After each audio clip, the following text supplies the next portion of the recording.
So ಗೆಳೆಯರೆ, engine ತಯಾರಿಕೆಯ ವಿಚಾರದಲ್ಲಿ ಭಾರತ ಹಿಂದೆ ಇದ್ದರೂ ಕ್ಷಿಪಣಿ ತಯಾರಿಕೆಯ ವಿಚಾರದಲ್ಲಿ ಭಾರತಕ್ಕೆ ಯಾರು ಪೈಪೋಟಿ ಇಲ್ಲ. ಒಂದ್ ವೇಳೆ ಇವತ್ತಿನ ತಾರೀಕಿನಲ್ಲಿ ಭಾರತ ಯಾವುದಾದರೂ ಕ್ಷಿಪಣಿ ತಯಾರಿಸಲು ಆರಂಭಿಸಿದ್ರೆ ಆಗ ನೀವು ಹೀಗದ್ಕೊಳ್ಳಿ, ಈ ಕ್ಷಿಪಣಿ ಕ್ಷೇತ್ರದಲ್ಲಿ ಭಾರತ ಅಮೆರಿಕವನ್ನು ಕೂಡ ದಂಗಾಗಿಸುವುದು ಖಚಿತ ಅಂತ.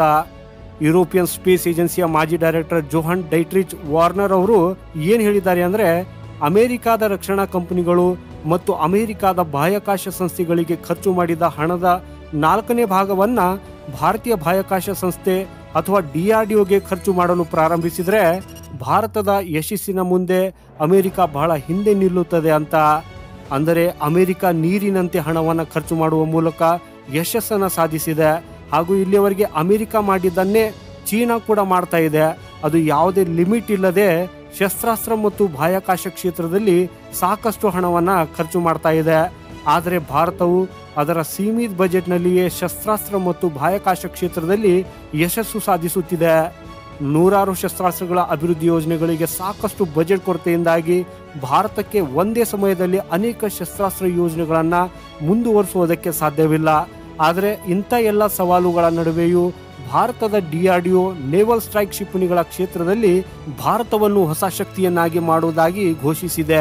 ಹೆಂಗಂದ್ರೆ ಭಾರತವು ಮೀಡಿಯಂ ರೇಂಜ್ ನೇವಲ್ ಸ್ಟ್ರೈಕ್ ಮಿಸೈಲ್ಗಳನ್ನು ಅಭಿವೃದ್ಧಿಪಡಿಸುತ್ತಿದೆ. ಹಾಗೆಯೇ ಈ ಕಡೆ ನಾರ್ವೆವು ಭಾರತೀಯ ನೌಕಾಪಡೆಯ ಹೆಲಿಕಾಪ್ಟರ್ಗಳಿಗಾಗಿ ತನ್ನ ನೇವಲ್ ಸ್ಟ್ರೈಕ್ ಕ್ಷಿಪಣಿಗಳ ಪ್ರಸ್ತಾಪವನ್ನು ಕೂಡ ನೀಡಿದೆ. ನಾರ್ವೆಯ ಈ ಪ್ರಸ್ತಾವನೆಯು ಭಾರತೀಯ ನೌಕಾಪಡೆಯ MH-16 ಅಂತಹ ಅಮೆರಿಕನ್ ಹೆಲಿಕಾಪ್ಟರ್ಗಳಿಗಿದೆ.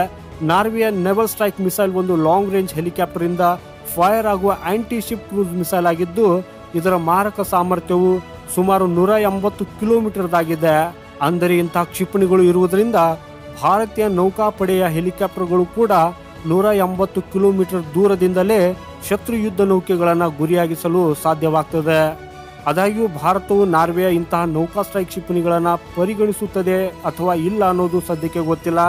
ಆದರೆ ನಮ್ಮ DRDO ಭಾರತದ ಸ್ವದೇಶಿ ನೌಕಾ ಸ್ಟ್ರೈಕ್ ಕ್ಷಿಪಣಿಗಳ ರೇಂಜನ್ನು ಹೆಚ್ಚಿಸುವುದಾಗಿ ಘೋಷಿಸಿದೆ. ಭಾರತವು ಅಂಥ ಕ್ಷಿಪಣಿಗಳ ಬಗ್ಗೆ ಇನ್ನು ಗಮನ ಹರಿಸಿದ್ದಿಲ್ಲ. ಆದರೆ 2020ರಲ್ಲಿ ಅಮೆರಿಕಾದಿಂದ 24 MH-60C ಹಾಕ್ ಹೆಲಿಕಾಪ್ಟರ್ಗಳನ್ನು ಖರೀದಿಸಲಾಗಿದ್ದು, ಅದರಲ್ಲಿ 9 ಹೆಲಿಕಾಪ್ಟರ್ಗಳು ಭಾರತೀಯ ನೌಕಾಪಡೆ ಸ್ವೀಕರಿಸಿದೆ.